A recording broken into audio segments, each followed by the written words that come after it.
Hey, what's up guys? Travis here with Every Single Sunday, joined by my good friend Bo Law from Ready to Ride Rentals, based out of Phoenix, Arizona.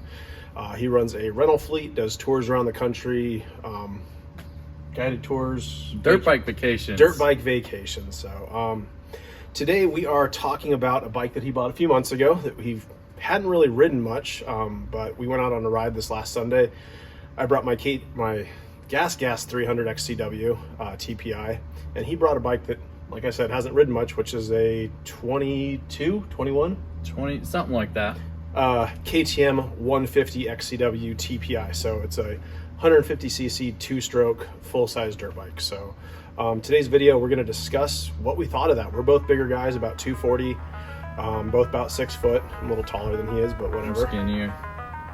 Okay. Anyway, so today's video, we're going to be discussing this bike and what we thought of it as bigger guys, and if we'd buy one, if we'd like to ride one, and all that fun stuff.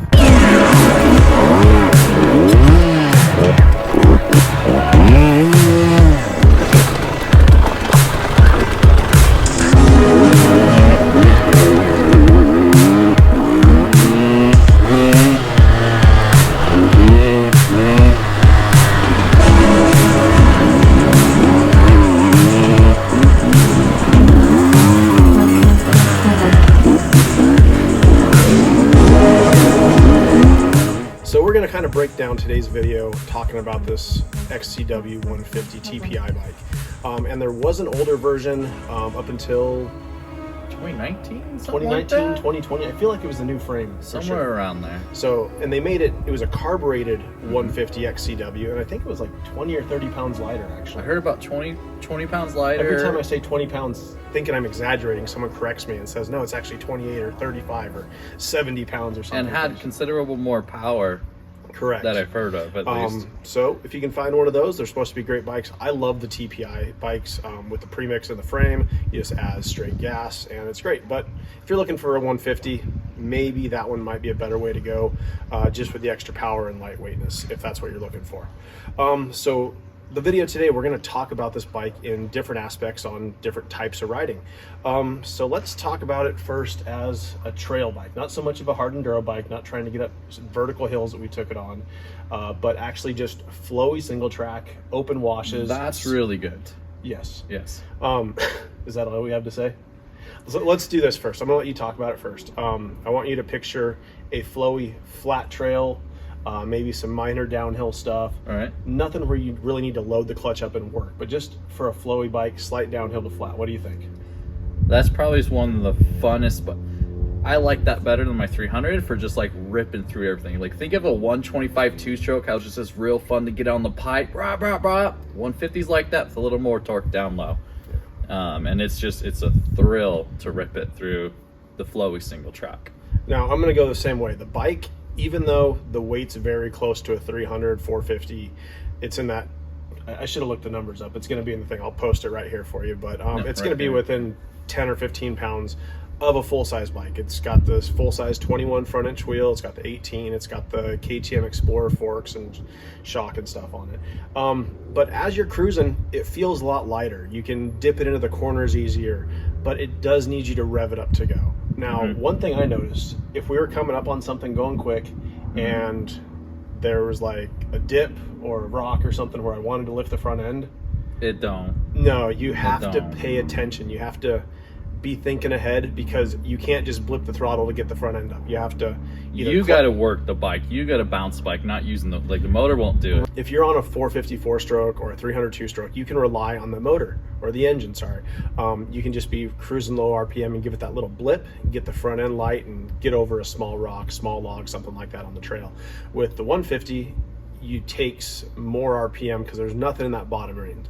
It doesn't have power until it revs out, and you can't just clutch it up really quick because it needs the RPM. It takes a moment to build, so you have to pay attention ahead of time with this bike. Yes. And I've heard a lot of people say, oh, the 150 XCW is a great beginner bike, but I think the 300. If you're on flowy trails, the 150 is less intimidating when you're revving it up, but when you get yourself in a more challenging situation, I mean, even from a novice standpoint, it's a challenging situation for a novice, like uphill stuff, it's harder to build that motor, the power. So that's Yeah. where 300's easier. But also more intimidating. We'll talk about this a little more at the end of the video. Yeah. If someone should go for a 150 or a 300, or if they should go a 4-stroke, Right. 350, 450, something Right.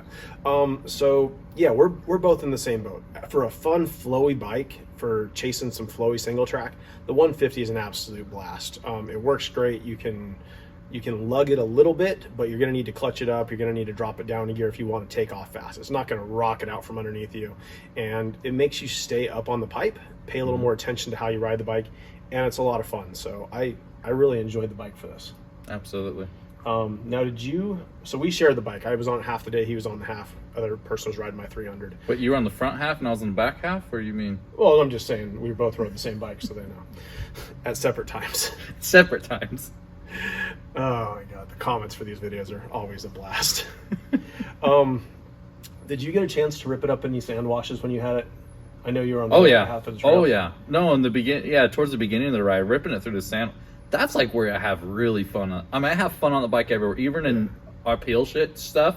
But sand washes too. It's a blast. Once you get that bike moving and you're pulling some high R's on it, it is just so much fun. It's not a rocket ship. It's not going to take off fast, but it's fast enough to have fun on. So we also rode some, I'm not going to say hard enduro stuff because there's no big ledges. There's some decent sized rocks. Hard single track. Technical single track. Oh, yeah. That's a term I like for what I ride. Technical single track. My favorite. And we rode a loop in Arizona called Mayor to Crown King, and you guys are going to have a lot of videos dropped into, or a lot of clips dropped into this video from that.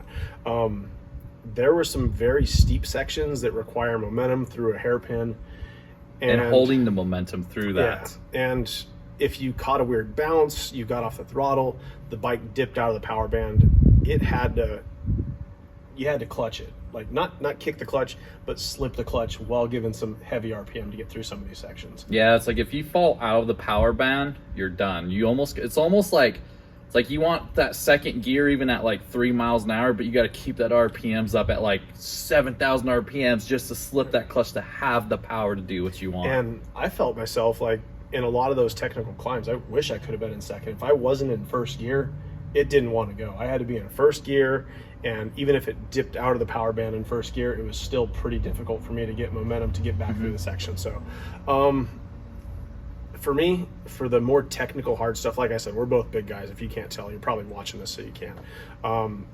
It did not work for me. It was a lot of fun. It's totally doable. The bike did great, but you have to really be on top of it. And for us, I was abusing the clutch. I mean, how'd you feel on this? Oh, yeah, I was. And that's the thing. It's like, wait, what was I thinking? Brain fart. Talking about steep uphill, having building that power. It's like when you were saying you had no power down low and you had to be on the pipe, but then you're spinning that tire. It's like you either had too much power or not enough power, and that's why I was trying. That's why I was like, second gear. If you're able to carry a little bit of speed, that second gear, you can be on the pipe but not spin the tire. You can just slip that clutch to load the flywheel, and that was, I find, to be the little magic for me. But you couldn't lose momentum. If you lost momentum, then you had the first gear. Yeah, it was just it was tricky to make it work. It was definitely harder to ride than a 300, but at the same time, it's not going to launch out from under you if you screw something up. It'll just bog down and die versus leaving you on your butt without a bike. Yeah. Now let's switch over to the second half of the day. This is where you spent more time on the bike. We were coming down the Bradshaw's Trail 216. And this was really chunky, really steep, some 2-3 foot drops, but downhill. What'd you think of that 150? I felt like I was on a downhill mountain bike. Right? Railing those S turns where you're on my butt, falling off the trail everywhere. I was on a mountain bike one time. Woohoo!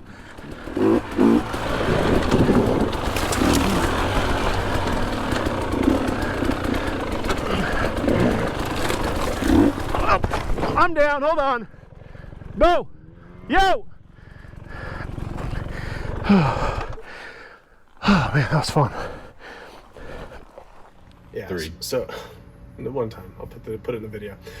So I agree with Bo on this one. Downhill, the bike was amazing. It felt like I was riding a downhill mountain bike. It just dipped in the corners. I could catch it if I started to fall. It was fantastic. It's a really good bike, but at the same time, if you caught something where it did drop off and you want to give it that little blip to carry the tire, No blip. You got to be ahead of it. I had a couple times where I'd give it a blip, and it was enough just to make the slightest difference, and it might have kept me from going over the bars, but it didn't come up like I wanted it to on my 300. It wouldn't actually lift the tire, but it was giving it, I guess, just enough lift to where it wasn't. Where you weren't bottoming out all the way. Yeah, so it was kind of fun. We'll talk a little bit about the suspension on the bike, and it's going to be your same 48 millimeter Explorer fork. And what's the shock? Is it an Exact shock? Explorer. Is it Explorer? Yeah. So Explorer Isn't it fork. Exact Explorer? No, Exact is the air fork. Okay, then it's Explorer shock as well. It's whatever it says right here that I put in the video for you guys. Suspension, it's really close to if you buy any XCW. You get a 350, you get a 500, you get a 300. This is a 150, and it has a slightly different valving than those bikes because it's a little bit lighter bike, but it's the same stuff. It works very, very good for slow trail riding. But if you hit any big dips, big G outs, you're going to blow right through it. So what I run on my 300 is from WP, and it's a full cartridge kit for the forks. It's called the 6500 conversion kit. It's closed chamber. It makes it fantastic. You can drop that into the forks on the 150 if you're looking for something to go faster, do some more racing on. But at the same time, if you're just going to be a trail rider, cruising around, the stock stuff works fantastic. Really good. Love it.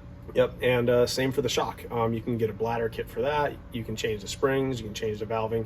You can make the shock work fantastic for going fast, but at the same time, it works great right out of the box. It just depends on how you want to tailor it to fit yourself.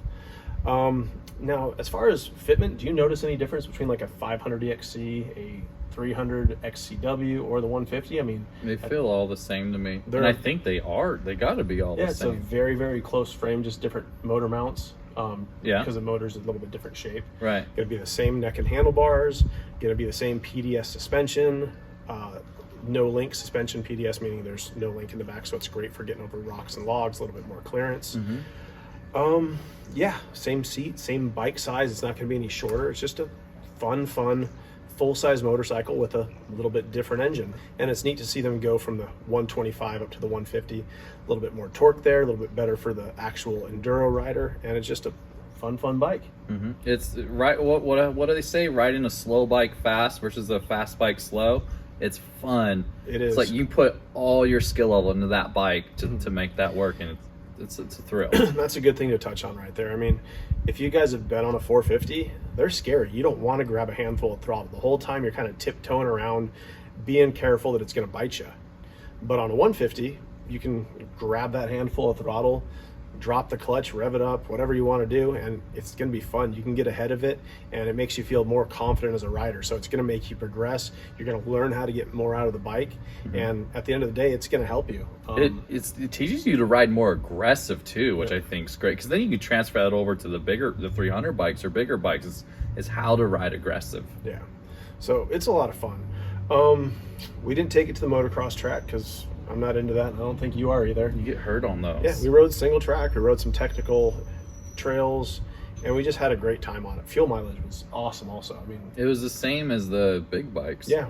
And it could almost be better, but like when we're on the pipe the whole time trying to get up to single track stuff, it burned the same fuel as the other bikes did. Yeah, we had a Sherco SE 300. We had my gas 300 TPI, and we had the 150 XCW, and we got up to the gas station. They all took like 1.1 or 1.2 gallons from the ride up the hill, and we were thinking that the 150 was going to be way lower because that thing was on the rev limiter a lot of the ride. But being a smaller engine, it worked out pretty good. All right, so let's do a little wrap up on this thing. Now, for any type of riding, would you personally buy a 150 over the 300? Like or if I had one bike? Or over a 250, yeah. Oh. Because for me, the 250 two-stroke has always been more fun on the flowy stuff than the 300, but it still has that bottom end grunt that I'm looking for when I'm going to lift a tire or something. But for the technical stuff, I love the 300 because that extra bottom end's there, but it doesn't rev out like the 250 does. To me, I feel like if people wanted a full, like a 300 bike, but a 300 is just too much, I think 250 is the way to go.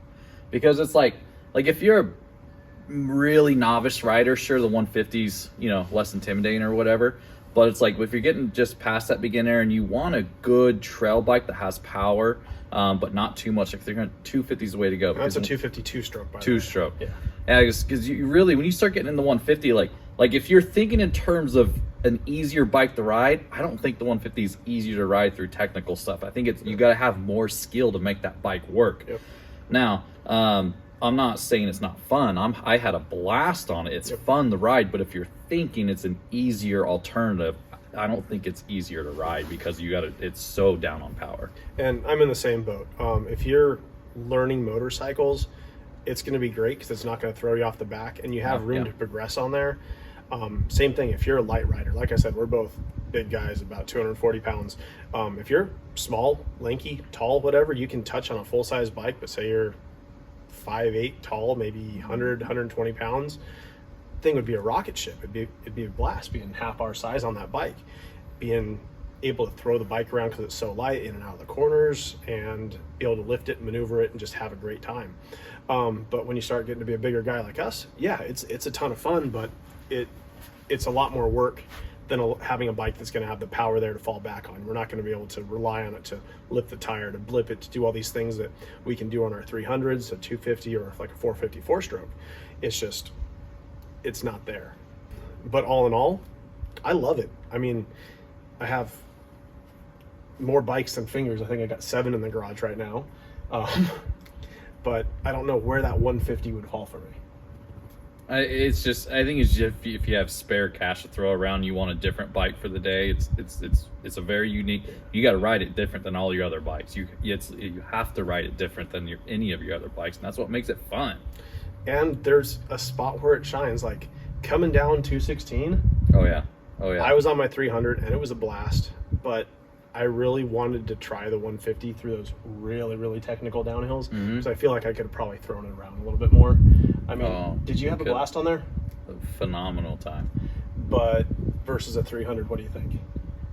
Well, it stuck and railed a little easier with less effort. You know, you didn't have to manhandle it quite as much. You put any weight on the foot pegs, it goes where you tell it to go. So yeah, this isn't the best video on 150s, just a couple guys who love riding talking about the dirt bike. If you guys want to try one, find a rental company in your area that has one. If you guys are near Phoenix, hit up both Ready to Ride Rentals. You can take out the bike that we both rode, or fly out here. Wintertime riding in Phoenix is fantastic. The trails are amazing. You can come out and rent a bike from him, or have him take you out on a tour in the area and have someone to go ride with. He's got Shercos, he's got KTMs, he's got anything and everything you could want. And like I said, the riding here in Phoenix is amazing. So yeah, hit up Bo from Ready to Ride Rentals and come see for yourself. Thank you. I don't know. Cheers. Cheers. I didn't know what to say. I just wanted to grab it.